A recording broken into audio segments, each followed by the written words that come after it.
माता पार्वतीने अर्धनारेश्वर रूप का धारण केला यामागील एक पौराणिक कथा असं सांगते की भृंगी ऋषी नावाचे महादेवांचे खूप मोठे भक्त होते आणि ते महादेवांना सोडून इतर कुठल्याही देवांची पूजा करत नव्हते। एक दिवस ते कैलासावरती जातात आणि ते फक्त महादेवांना परिक्रमा करतात। हे माता पार्वतींच्या लक्षात येते, त्यामुळे त्या महादेवांशेजारी जाऊन उभ्या राहतात।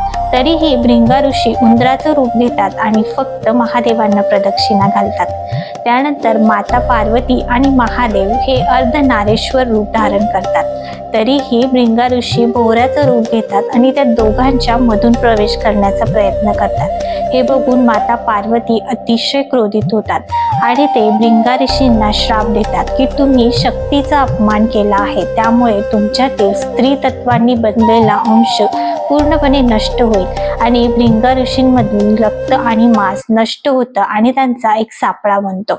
हे बघून थोड्याच वेळात महादेव आणि माता पार्वतींना त्यांची दया येते आणि ते त्यांना तिसरा पाय प्रदान करतात आणि त्यांना त्यांच्या सर्वात श्रेष्ठ गणांपैकी एक बनवतात। यावरून लक्षात येतं की महादेवांची पूजा ही शक्तीशिवाय अपूर्ण आहे आणि त्याच प्रकारे या प्रकृतीचं संतुलन सुद्धा स्त्री शक्तीशिवाय अपूर्ण आहे। अशाच महादेवांच्या सिरीजला फॉलो करा आणि या पेजलाही फॉलो करा।